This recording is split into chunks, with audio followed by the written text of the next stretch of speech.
All right, guys, so we're going to be talking about our learning target 5.4. We're going to talk about factoring quadratic trinomials. So here's a quick example of a trinomial and the factored form of that trinomial. So just some review of some of the language I'm using. This is called a trinomial because there are 1, 2, 3 terms, right? So this is a trinomial. And this right here is what we consider to be the factored form. So this is kind of the end result of what we're going to be learning how to do today. This is what we want to be able to get to. And each of these are binomials, right? They each have two terms. So it's always going to be a binomial times a binomial at the end of this whole process. The two main steps that we've already sort of learned how to work with are the X game and the 2x2 area model. But we haven't talked about how these two things fit into this process. What do we do with the X game? How do we set it up? Uh, once we solve the X game, what are we doing with that? Okay, and then we get the 2x2 area model, but how did we get the things in there, right? We haven't really talked about how these two fit into this whole process. We've just worked on them as skills. Now we're trying to put it all together into this learning target, factoring quadratic trinomials. So let's go ahead and see how these two things fit in. So our first step is the X game, or the other thing that I like to call it is splitting the middle term. So in a trinomial, we have 1, 2, 3 terms. What the X game allows us to do is it allows us to split the middle term into two, so that in total we will have 1, 2, 3, 4 terms to fit in our area model. Here's how we do it. So every quadratic trinomial can be written in this form right here. This is just kind of what we call standard form, ax squared plus bx plus c. A, b, and c can be any numbers, positive or negative. Here's an example. A is 2, b is 11, c is 15. In this case, they're all positive, but sometimes we have negatives fit in there too. So the way we use the X game, again, is to split this middle term into two separate terms. And it goes like this. We take our A coefficient and our C, and we multiply those together. And that goes on the top of our X game. And then we take our B, our middle term, and we write that down here at the bottom of our X game. This is the initial setup. So this is how we take our trinomial and we fit an X game around it. So we take our first and last numbers here, multiply them together, that goes on top, middle number goes on the bottom. And then we try to solve it. We figure out two numbers that multiply to the top and add to the bottom, just like all of our normal X games. So let's go ahead and do that in the context of this example. So we take our first term, this is our A, and our second one, and our third one, our C, and we multiply those together. 2 times 15. That is 30. So 30 goes at the top of our X game. We will be looking for two numbers that multiply to 30. And then the middle term, the B, that goes on the bottom. So that is 11, positive 11. Notice the pluses and minuses if they're in there. Those correspond to whether we're dealing with positive numbers or negative numbers. You do need to be careful about that. Okay, great. We've set it up. We've taken our trinomial and we've set up an X game. That's all it is. Now we solve that X game. So we look for two numbers that multiply to 30. So I'll write out my factor pairs for 30. 1 times 30, 2 times 15, 3 times 10, and 5 times 6. If you have a factor sheet, you could probably go through this a little bit faster. You don't have to write them out. Again, we're looking for two numbers that multiply to 30. That's why we start with this list. These are the options, the ways to multiply and get 30. And then we check which of these is going to give us the correct sum, which of these are going to add to 11. I'm going to go ahead and go through that. It is 5 and 6, right? Because 5 plus 6 is 11. So these are the solutions to our X game. What do we do with those? We take the solutions and we use them to split up the middle term. So instead of 11x, we can cross that 11x out. We split this up. It's now going to be 5x from the 5 and 6x from the 6. Now we have 1, 2, 3, 4 terms. It's no longer a trinomial. We've split it up into 4 terms to fit into our 2 by 2 area model, right? Because remember, our 2 by 2 area model has 4 spots, right? If I go ahead and draw that out, I need 4 things to go in this area model. That's step 2. We'll get to that later. Right now, we're just going to make sure we understand this first step, taking a trinomial, setting up a X game, and solving it. Let me go ahead and clear this off. We're going to run through a couple more examples of this, especially some with some negatives in it. All right, here we go. Here's our second X game. So again, on top, it is the first number. In this case, it's a 1 times the last number, C, negative 35. This has a minus in front of it, so I do need to treat that as a negative number. 1 times negative 35. So the number on top here is negative 35. You don't need to write this out necessarily, but it is, helpful sometimes. Okay. And then on the bottom of our X game, we put the B, the middle term here, 2. So we are looking for 2 numbers that multiply to negative 35 and add to 2. Luckily for us, there are not a lot of factor pairs for 35. In fact, these are the only ones here. But remember, we are trying to get negative 35. So one of these numbers has to be negative, and one of them has to be positive. So we could have negative 1 plus 35. That could be a negative 1 and a positive 35. Or we could have a 1 and a negative 35, right? So it kind of doubles the options that we need to test.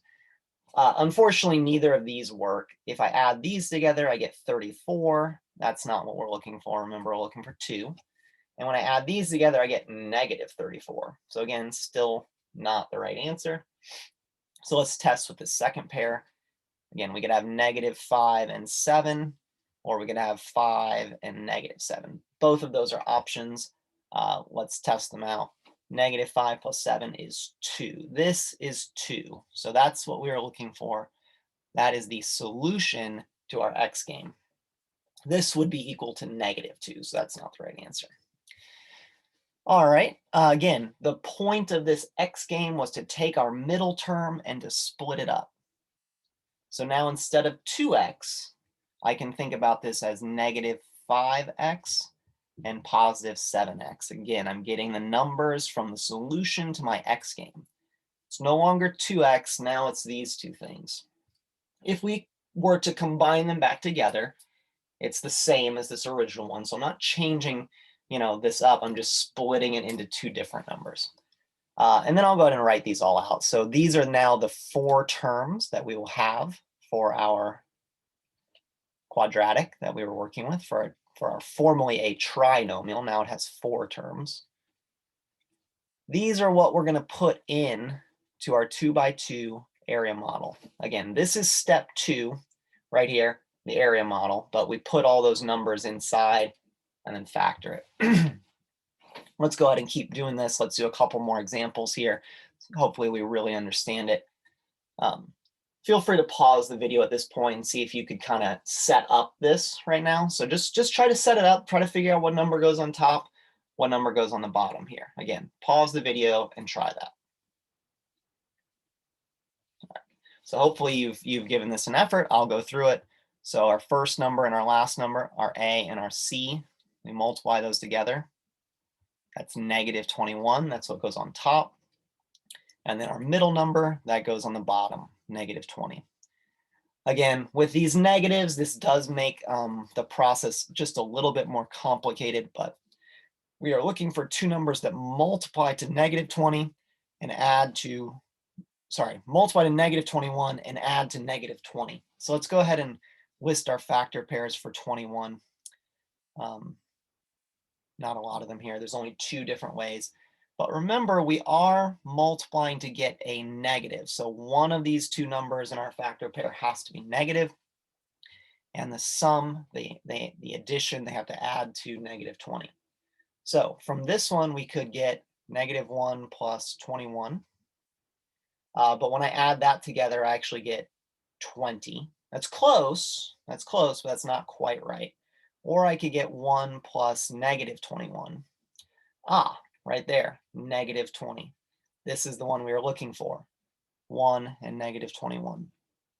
So again, you know, check them until you find the right answer. Once you find the right answer, I don't even need to test the next pair, right? I could, but there's no need. Once I find the answer, I'm good to go. From here, again, this whole process was about splitting this middle term up. So now instead of negative 20x, it's going to be 1x. That's positive, and negative 21x.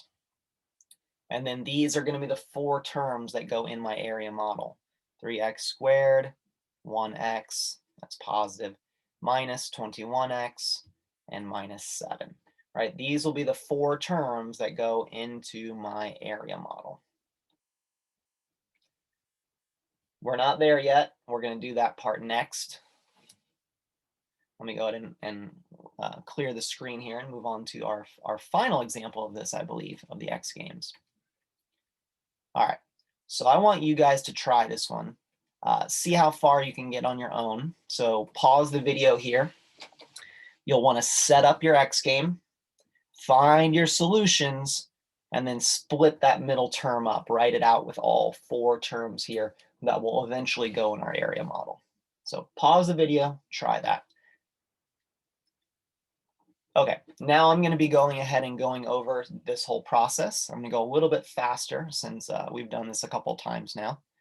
First number, last number, A times C. That's 20 goes on top. And the middle term here, 12, goes on the bottom.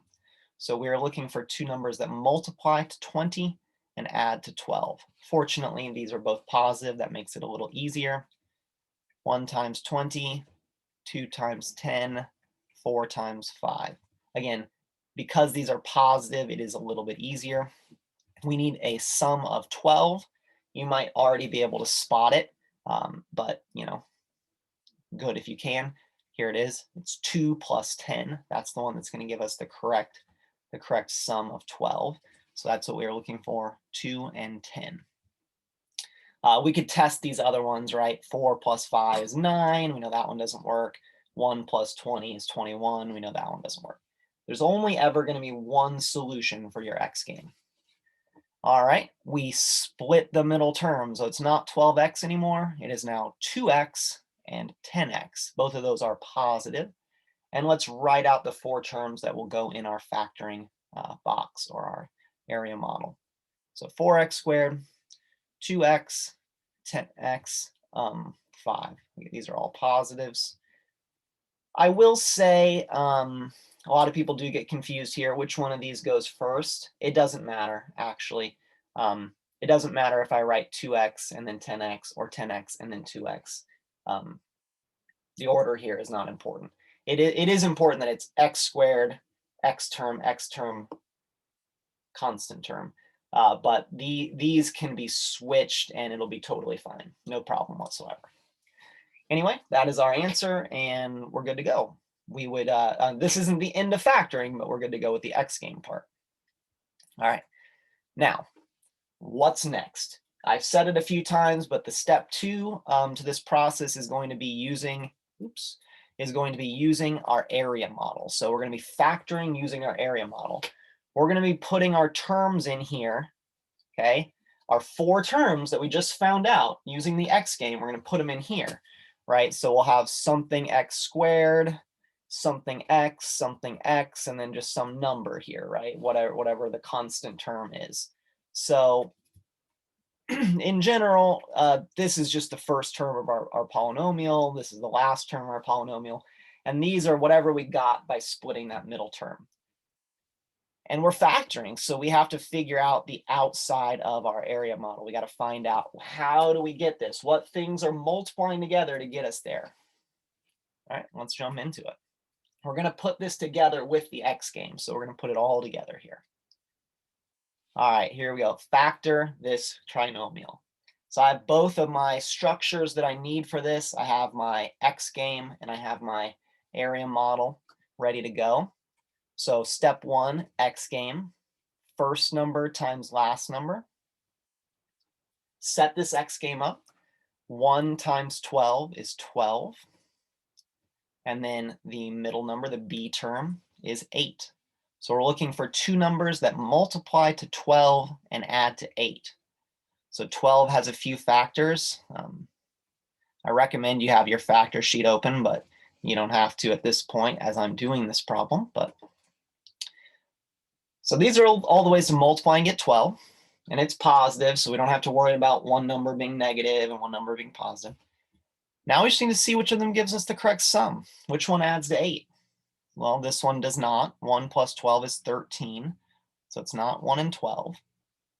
2 and 6. 2 plus 6 is 8. Perfect. That's what we were looking for. Once you find the solution, just stop. No need to test the rest. 2 and 6. Great.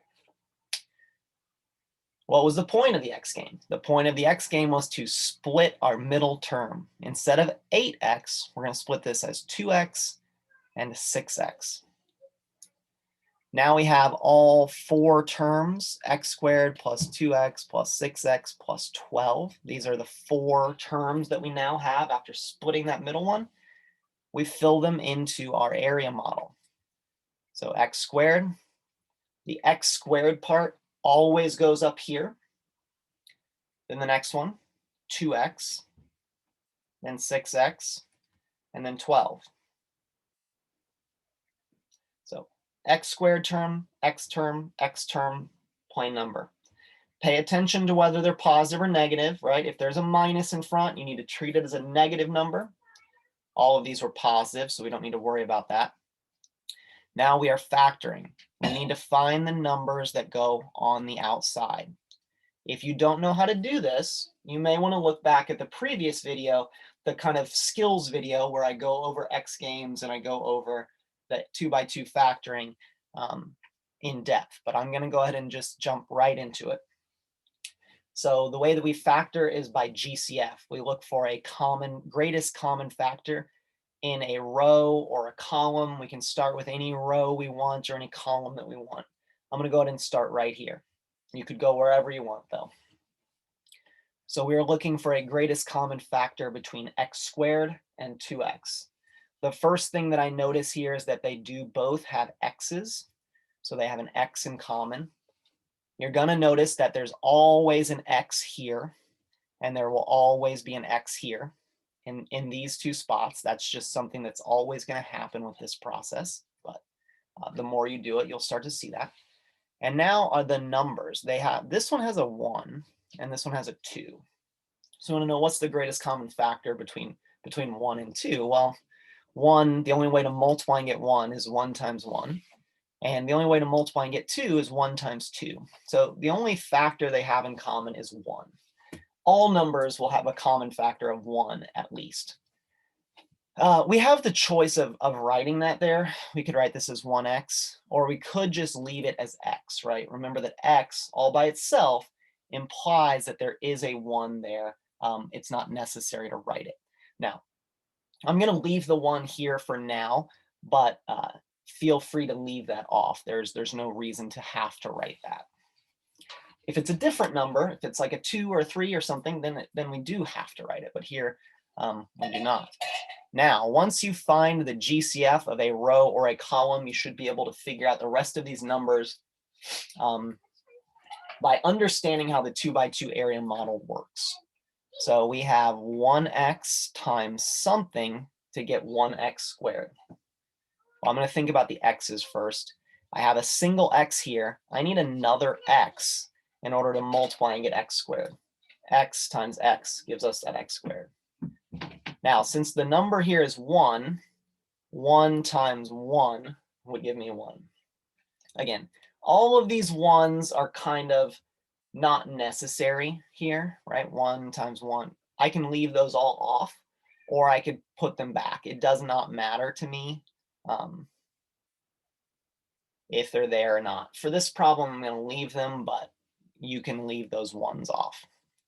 Now we're still answering this question, still sort of figuring things out.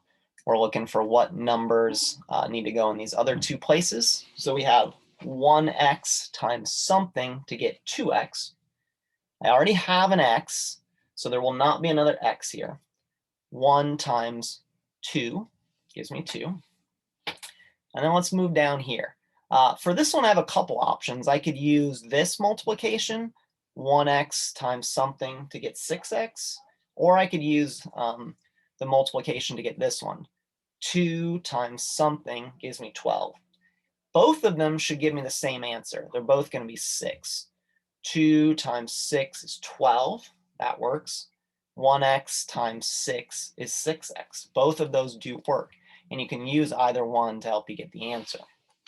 Now, the great thing about the area model is once you fill out the outsides, you can check your work really easily. You just need to make sure all these multiplications work out. 1x times 1x is 1x squared. This one works out. That's good. 1x times 2 is 2x. 1x times 6 is 6x. 6 times 2 is 12. So all of those multiplications worked out correctly. I know that I have the right answers. These things on the top and on the side, these binomials, are going to be my factored form. So this is the way we want to write out our final answer in what's called factored form. We have two binomials that are multiplied together. Doesn't matter which one goes first and which one goes second. The order of multiplication does not matter. So I'm just going to write this one here first. So this is 1x plus 6. Again, it's more common to leave this 1 off. So in my final answer, I'm going to go ahead and do that. And then here, 1x plus 2, or just x plus 2. If you want to put the 1s there, that's totally fine. That's valid in the correct answer as well. It's just we usually leave them off. And you'll see in Delta Math when we do the topics there, they leave those off. Totally not important one way or the other. Just make sure that you know both are valid. All right, that's it. It's a long process. And this one wasn't even particularly difficult because of a few reasons.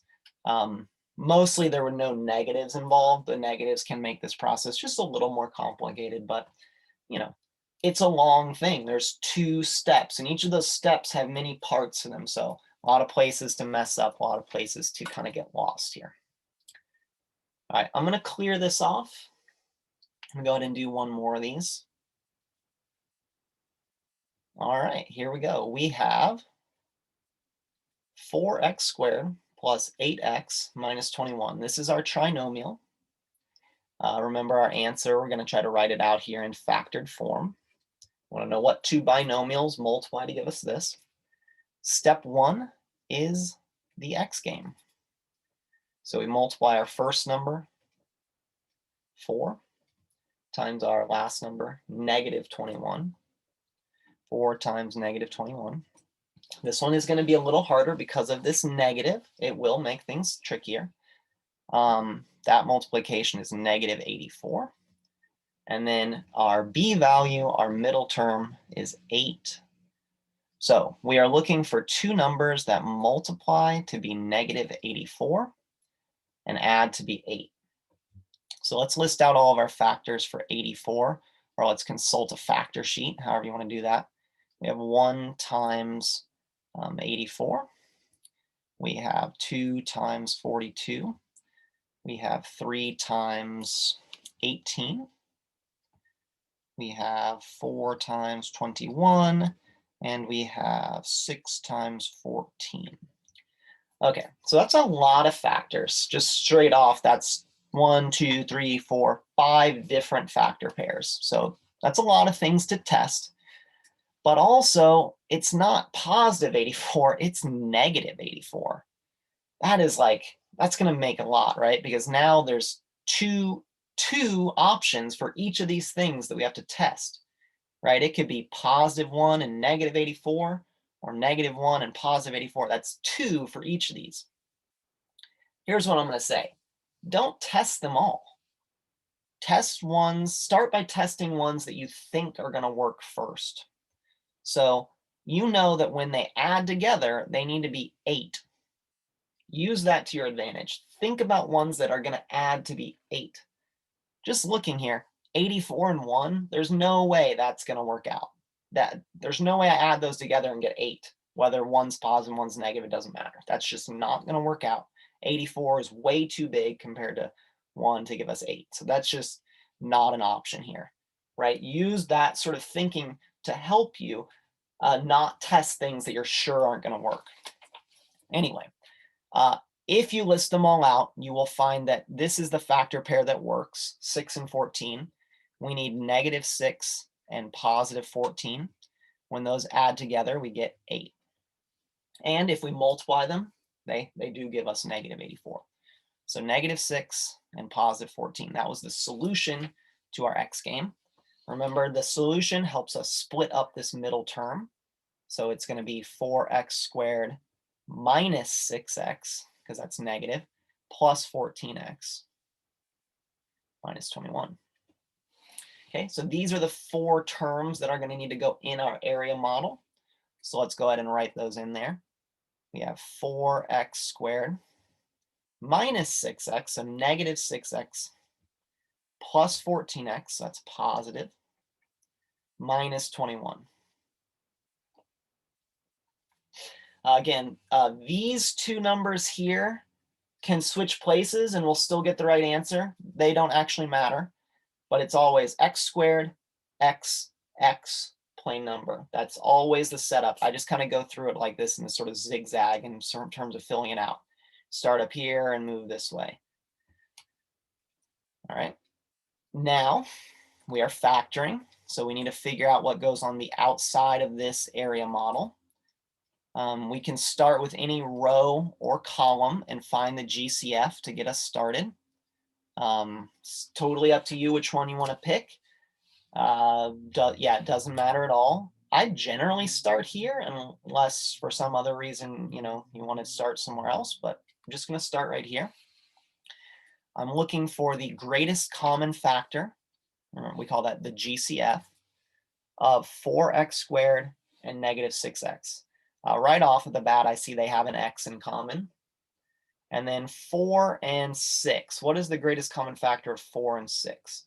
Well, you could consult your factor sheet and see it's all right. 4 is 1 times 4 or 2 times 3. Those are the only options. 6 is 1 times 6 or 2 times 3. 2 times 2. That's silly me. Anyway, these are the ways to multiply to get these numbers. So what is the greatest factor they both have? And hopefully we see that there. It's 2. So 2x is our GCF in this column. Once we identify one of our GCFs, we should be able to now move forward and find out everything else. So let's start finding any one of these other ones. It doesn't matter which. I'm going to go ahead and start up here. So we have 2x times what gives us 4x squared. We could start with a variable.